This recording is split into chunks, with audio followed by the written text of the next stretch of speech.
함께 기도하겠습니다. 사랑의 주님, 금요일을 맞이한 우리 사랑하는 성도들 한 분 한 분을 축복합니다. 또 기억하며 기도합니다. 하나님, 오늘도 말씀 가운데 우리 성도들과 동행하여 주시고 어디에서 무엇을 하든지 주님의 자녀로서 은혜와 축복을 경험하며 또 빛 가운데 행하는 우리 모두가 되게 하여 주옵소서. 예수님의 이름으로 기도드립니다. 아멘. 우리 찬송가 300장 찬양하시겠습니다.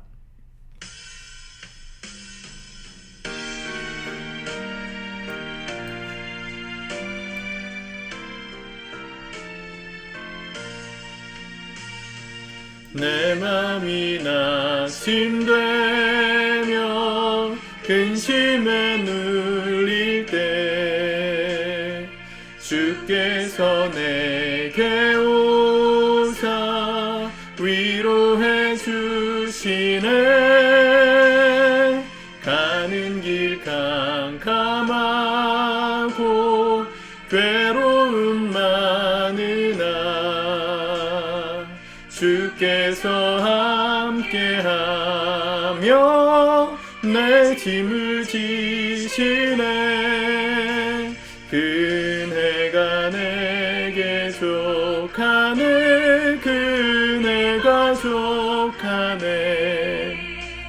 이 괴로운 세상 지날 때 그네가 족하네. 희망이 사라지고 진분할 버릴 때 주 내게 속삭이며 새 희망 주시네. 싸움이 맹렬하여 두려워 떨 때에 승리의 왕이 되신 주 음성 들리네. 그네가 내게 족하네. 그네가 족하네. 이 괴로운 세상 지날 때 그네가 족하네.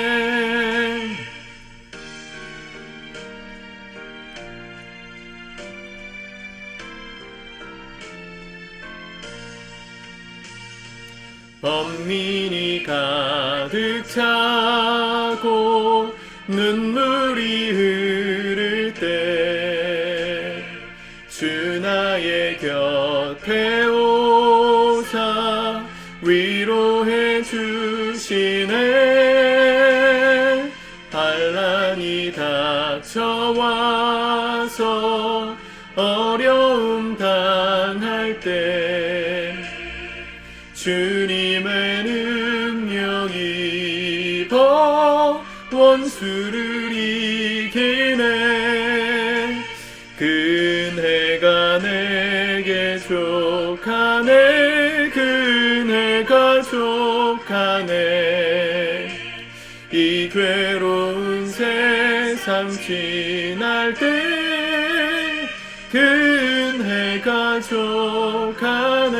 족하네. 아멘. 오늘 하나님 말씀은 출애굽기 9장의 말씀을 같이 읽고 묵상하도록 하겠습니다. 9장 다섯째 재앙 가축의 죽음. 여호와께서 모세에게 이르시되 바로에게 들어가서 그에게 이르라. 히브리 사람의 하나님 여호와께서 말씀하시기를 내 백성을 보내라. 그들이 나를 섬길 것이니라. 네가 만일 보내기를 거절하고 억지로 잡아두면 여호와의 손이 들에 있는 내 가축 곧 말과 나귀와 낙타와 소와 양에게 더하리니 심한 돌림병이 있을 것이며 여호와가 이스라엘의 가축과 애굽의 가축을 구별하리니 이스라엘 자손에게 속한 것은 하나도 죽지 아니하리라 하셨다 하라 하시고 여호와께서 기한을 정하여 이르시되 여호와가 내일 이 땅에서 이 일을 행하리라 하시더니 이튿날에 여호와께서 이 일을 행하시니 애굽의 모든 가축은 죽었으나 이스라엘 자손의 가축은 하나도 죽지 아니한지라. 바로가 사람을 보내어 본즉 이스라엘의 가축은 하나도 죽지 아니하였더라. 그러나 바로의 마음이 완강하여 백성을 보내지 아니하니라. 여호와께서 모세와 아론에게 이르시되 너희는 화덕의 재 두 움큼을 가지고 모세가 바로의 목전에서 하늘을 향하여 날리라. 그 재가 애굽 온 땅에 티끌이 되어 애굽 온 땅의 사람과 짐승에게 붙어서 악성 종기가 생기리라. 그들이 화덕의 재를 가지고 바로 앞에 서서 모세가 하늘을 향하여 날리니 사람과 짐승에게 붙어 악성 종기가 생기고 유술사들도 악성 종기로 말미암아 모세 앞에 서지 못하니 악성 종기가 유술사들로부터 애굽 모든 사람에게 생겼습니다. 그러나 여호와께서 바로의 마음을 완악하게 하셨으므로 그들의 말을 듣지 아니하였으니 여호와께서 모세에게 말씀하심과 같더라. 여호와께서 모세에게 이르시되 아침에 일찍이 일어나 바로 앞에 서서 그에게 이르기를 히브리 사람의 하나님 여호와의 말씀에 내 백성을 보내라. 그들이 나를 섬길 것이니라. 내가 이번에는 모든 재앙을 너와 내 신하와 내 백성에게 내려 온 천하에 나와 같은 자가 없음을 내가 알게 하리라. 내가 손을 펴서 돌림병으로 너와 내 백성을 쳤더라면 내가 세상에서 끊어졌을 것이나 내가 너를 세웠음은 나의 능력을 내게 보이고 내 이름이 온 천하에 전파되게 하려 하였음이니라. 내가 여전히 내 백성 앞에 교만하여 그들을 보내지 아니하느냐. 내일 이맘때면 내가 무거운 우박을 내리리니 애굽 나라가 세워진 그날로부터 지금까지 그와 같은 일이 없었더라. 이제 사람을 보내어 내 가축과 내 들에 있는 것을 다 모으라.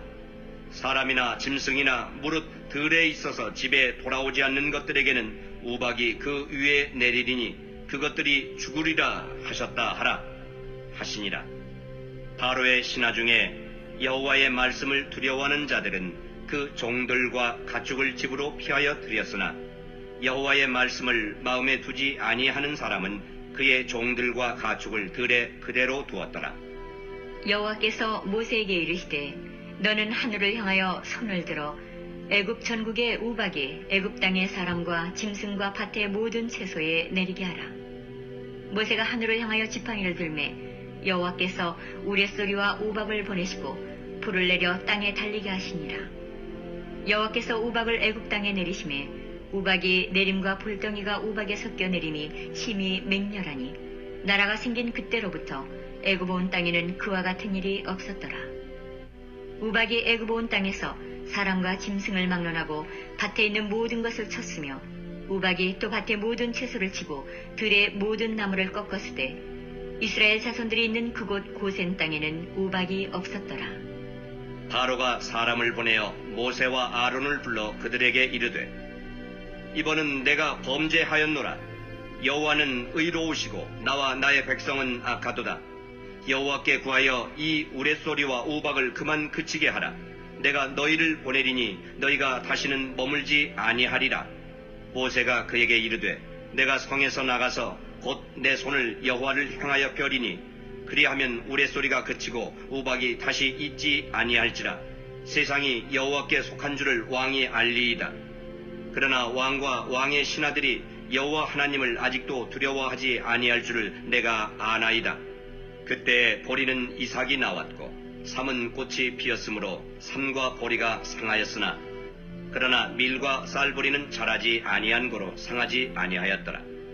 모세가 바로를 떠나 성에서 나가 여호와를 향하여 손을 펴매 우레소리와 우박이 그치고 비가 땅에 내리지 아니하니라.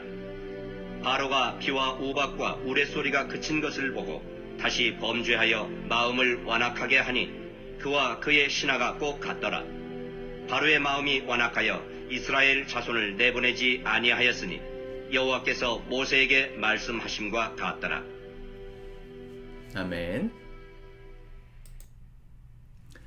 네, 오늘 출애굽기 9장 말씀은 계속되는 이 10가지 재앙 중에서 3가지가 소개됩니다. 어제 나일강이 피가 되는 것을 시작으로 4가지의 재앙이 내렸죠. 개구리, 파리 이렇게 4가지가 재앙으로 임했고요. 오늘 5번째 재앙, 이 돌림병, 그리고 악성종기, 그리고 하늘로부터 내리는 우박, 이 5번째, 6번째, 7번째 재앙이 내립니다. 제가 10가지 재앙을 다 이야기하고 이 영상을 만들 때 한꺼번에 정리해서 표로 보여드리긴 할 건데, 이 10가지 재앙은 이집트가 섬기던 10가지의 신들에 대한 심판이었습니다. 어제는 우리가 이 개구리, 이 파리 다 우리의 의식주 중에서, 우리의 기본 본능 욕구 중에서 이 수면욕, 잠을 자지 못하게 하는 불편한 상황에 대한 이야기였다면, 오늘 5번째, 6번째, 7번째 이 돌림병, 그리고 종기, 그리고 우박, 이것은 이 먹고 사는 문제, 이 식과 관련된 겁니다. 식, 먹는 것. 오늘 3절에 보면 여호와의 손이 들에 있는 내 나귀, 내 가축, 곧 말과 나귀와 낙타와 소와 양에게 더하리니 심한 돌림병이 있을 것이며, 이 가축에게 지금 돌림병이 임했죠. 그리고 6번째 심판은 악성종기였는데요. 9절에 보니까 그 제가 애굽 온 땅에 티끌이 되어 애굽 온 땅의 사람과 짐승에게 붙어서 악성종기가 생기니라. 돌림병, 지금도 코로나 때문에 사실은 코로나 하나, 감기 바이러스 하나 해결 못하는 게 의학 수준이라는 것인데, 사실은 그걸 치료제가 만들어진 게 아니고 그걸로 인해서 심각하게 부작용이 나지 않는 진통제나 소염제가 개발되고 있는 거죠. 바이러스 자체로 제거할 수는 없습니다. 지금도. 돌림병이라는 것, 또 고대 시대에는 이 종기로 많이 죽었어요. 우리나라 조선 왕조 실록을 보면 수많은 왕들 중에서 종기 때문에 죽은 왕들이 꽤 많습니다. 우리나라도 이 종기가 사망에 이르는 병 중에 하나였거든요. 그리고 마지막 우박. 자, 이 돌림병은 가축에게 돌았고요. 그 다음에 심한 종기는 가축, 짐승과 사람에게 나게 하셨고요. 마지막 우박은 짐승과 또 사람과 식물 다 이렇게 맞게 하셨다는 거예요. 22절에 보면 너는 하늘을 향하여 손을 들어 애굽 전역의 우박이 애굽 땅의 사람과 짐승과 밭의 모든 채소에게 내리게 하라. 자, 심판이 확장되어 가고 있는 게 보이시죠? 처음에는 돌림병이 짐승에게만, 두 번째 이 심한 종기는 짐승과 사람에게, 그리고 우박은 사람과 짐승과 밭의 모든 채소, 딱 먹거리와 관련된 것입니다. 그러니까 짐승이 다 죽어요. 이걸로 인해서 이 애굽의 그 짐승들은 다 죽었다, 그렇게 말을 하죠. 몇 절입니까? 제가 지금 저도 같이 읽으면서 지금 말씀을 드리는 거라서 7절에 보니까 6절과 7절에 나오는군요. 6절에 보면 이튿날에 여호와께서 이 일을 행하시니 애굽의 모든 가축은 죽었다. 그렇죠? 모든 가축이 죽었습니다. 또 19절에 보면 우박이 내릴 때도 똑같은 얘기를 하시는데 사람이나 짐승이나 무릇 들에 있어서 집에 돌아오지 않은 것들에게는 우박이 그 위에 내리니 그것들이 죽으리라. 자, 이런 이 먹거리가 사라지는 현상, 물도 피가 됐고요. 또 지금 가축이건 밭에 있는 채소건 자연재해라고 말하는 그 심판의 내용들로 먹거리가 사라지고 있습니다. 이집트라는 땅 자체가 풍요로움을 상징하는 땅이잖아요. 아브라함이나 이삭이 또 이 기근이 들었을 때 굶주림을 면하기 위해서 찾아갔던 땅이 이 이집트, 애굽이었지 않습니까? 요셉 시대 때도 그렇고 전통적으로 이집트는 풍요로운 땅이었어요. 근데 먹거리가 사라졌다, 나라의 정체성이 무너진 것입니다. 이 장면들을 가만히 보시면 요한계시록 말씀과 굉장히 유사합니다. 요한계시록에도 천사가 3가지 이 심판이 임하지 않습니까? 그렇죠? 인을 뗄 때, 임봉된 봉인을 뗄 때마다 첫 번째, 두 번째, 세 번째 이 임봉 심판이 있고요. 두 번째는 나팔 심판이 있죠. 나팔을 불 때마다 또 심판이 임해요. 또 마지막은 대접 심판이 있습니다. 제가 요한계시록 강의할 때도 한번 말씀을 드렸지만 너무 옛날 얘기라서 기억이 안 나시겠지만 이 심판이 이 7가지가 이렇게 21가지로 있는 것이 아니고요. 이 심판이 가중되는 상황이라는 걸 강조한다. 그렇게 말씀을 드렸어요. 처음에 심판 인봉이 심판이 있을 땐 죽긴 죽어도 생물이 죽어도 한 3분의 1 이 정도 심판이었다면 마지막 대접 심판할 땐 100%가 죽는 심판이 되죠. 그러니까 그 강도가 심해져서 모두가 멸망하는 심판이 된다. 이걸 말씀을 드렸는데 오늘 그런 심판을 인해서 애굽 땅에 있던 모든 가축과 또 이 식물과 사람들이 피해를 보는 그런 일이 일어났습니다. 계속해서 하나님께서 이 출애굽기 말씀을 통해 구분해서 말씀하시는 게 한 가지가 있는데 어제 말씀에도 그런 말씀이 나오지만 4절에 보면 여호와가 이스라엘의 가축과 애굽의 가축을 구별하리니 이스라엘 자손에게 속한 것은 하나도 죽지 아니하리라. 6절에 보면 실제로 애굽의 모든 가축은 죽었으나 이스라엘 자손의 가축은 하나도 죽지 아니한지라. 그렇죠? 우박이 말 때도 그랬어요. 우박이 말 때도 26절에 보면 25절 26절에 보면 우박이 애굽 온 땅에서 사람과 짐승을 막론하고 밭에 있는 모든 것을 쳤으며 우박이 밭의 모든 채소를 치고 들의 모든 나무를 꺾었으되 이스라엘 자손들이 있는 그곳 고센 땅에는 우박이 없었더라. 어제 말씀에도 그랬지만 이 고센 땅, 이스라엘 백성들이 있었던 땅에는 파리도, 개구리도, 이도, 우박도, 종기도, 또 돌림병도 없었다. 그렇게 말씀합니다. 자, 여기서 기억하셔야 될 거. 하나님은 하나님 나라의 백성들을 지키시고 보호하십니다. 아멘이시죠? 그런데 기억하셔야 될 게 있어요. 이렇게 기적을 베푸시기 이전에 이스라엘 백성들이 하나님께 반응했던 모습은 어떤 모습이었습니까? 엄청 믿음 좋은 모습이었나요? 아니요. 애굽 사람들과 똑같이 불평하고 의심했던 사람들의 모습을 보았지 않습니까? 심지어 모세와 아론조차 하나님 왜 이런 원망을 듣게 하십니까? 왜 날 보내셨습니까? 할 정도로 하나님께서 내 백성을 출애굽시키라고 이 계획하신 계획을 심각하게 회의적으로 보았던 백성들이 이스라엘 백성들이에요. 근데 그들을 건지고 계시는 거예요. 여러분, 우리의 구원이라는 건 나의 어떠함 때문에 주어진 선물이 아닙니다. 전적인 하나님의 역사고 하나님의 행하심이에요. 근데 분명한 건 뭡니까? 그 하나님의 행하심에 우리가 주목하고 바라볼 때 우리의 마음 안에 있었던 부정적이고 회의적인 마음들이 깨진다는 거예요. 여러분, 지금 모세의 모습을 보세요. 모세가 지금 처음 바로를 대했던 그때의 모습과 이 10가지 재앙 중에서 7가지 재앙이 내리기까지의 모습을 비교해 보시면 모세 스스로의 마음가짐도 굉장히 달라졌다는 걸 모습을 통해서 알 수 있어요. 네, 오늘 몇 절에 나옵니까? 23절, 또 29절. 29절에 보면 모세가 그에게 이르되 바로에게 말하는 거죠. 내가 성에서 나가서 곧 내 손을 여호와를 향하여 펴리니 그리하면 우레소리가 그치고 우박이 다시 있지 아니할지라. 세상이 여호와께 속한 줄을 왕이 알리이다. 처음에 이렇게 얘기 안 했어요.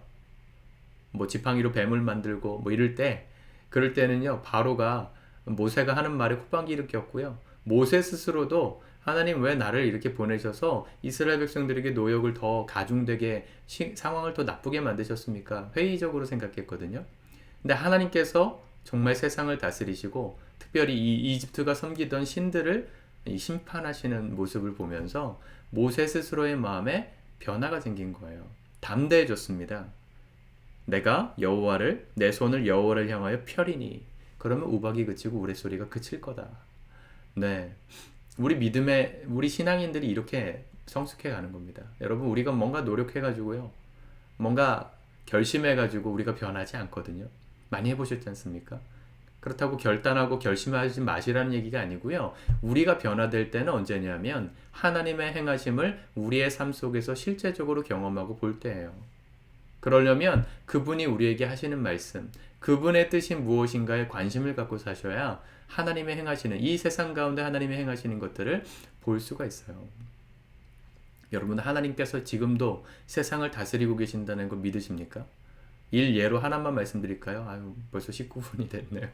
시간이 정말 빨리 가네요. 제가 10분 안에 말씀을 끝내려고 하는데 하나만 얘기 드리면, 여러분, 지금 우크라이나와 러시아가 전쟁하고 있잖아요. 처음에 전쟁 터졌을 때 이 우크라이나를 도와주려고 했던 이 유럽의 여러 나라들을 러시아가 협박했습니다. 뭘로 협박했습니까? 너희들 우크라이나 지원하면 러시아산 석유, 이 천연가스 라인, 파이프라인을 잠가버려서 겨울에 얼어 죽게 만들 거다. 심각한 에너지난에 힘들게 만들 거다. 그렇게 말했거든요. 작년 전쟁이 시작될 때. 그때 한참 여름이었어가지고 이 유럽에 있는 많은 나라들이 아직 시간이 있으니까 대비를 하자. 그렇게 심각성을 크게 생각하지 못했어요. 이 천연가스는 보관 자체가 기술이 굉장히 필요한 이 에너지라 하더라고요. 그래서 보관료도 비싸고 사오는 것도 어려워서 이 가스는 계속 그냥 흘러가거나 날아갈 수밖에 없다고 하잖아요. 휘발성 때문에. 그래서 많은 천연가스를 모으는 바람에 천연가스 비용이 엄청나게 뛰었죠. 에너지 값이. 근데 그때마다 러시아가 협박했던 게 뭡니까? 곧 겨울이 온다. 정신 차려라. 이제 우크라이나 손 떼고 우리한테 넘겨라. 이랬거든요. 근데 올 겨울이요. 지금 우리나라나 미국은 굉장히 추운데 오히려 이 유럽에는요.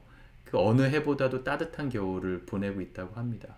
1월 평균 기온이 영국이 21도, 프랑스, 파리 마찬가지로 프랑스나 뭐 독일이나 다 영상 15도, 20도 이 봄의 날씨가 된 거예요. 겨울에. 말 그대로 역사 속에 이례적인 한 번도 있지 않았던 온난한 겨울을 보내고 있다고 합니다. 이 북극에 있는 부의 진동이라고 해요. 이 편서풍을 따라서 이 북극의 한기가 이렇게 갇혀 있다가 편서풍이 막 요동을 치면 그 편서풍을 따라서 한기가 추운 곳으로 몰려가는 현상이 부의 진동이라고 하는데 이 부의 진동이 지금 격렬하게 일어나서 우리나라 아시아 쪽하고 미국 이 아메리카 대륙으로 지금 한기가 흘러가는 바람에 상대적으로 이 유럽 쪽으로 가야 될 한기들이 줄어들고 거긴 따뜻해진 거예요.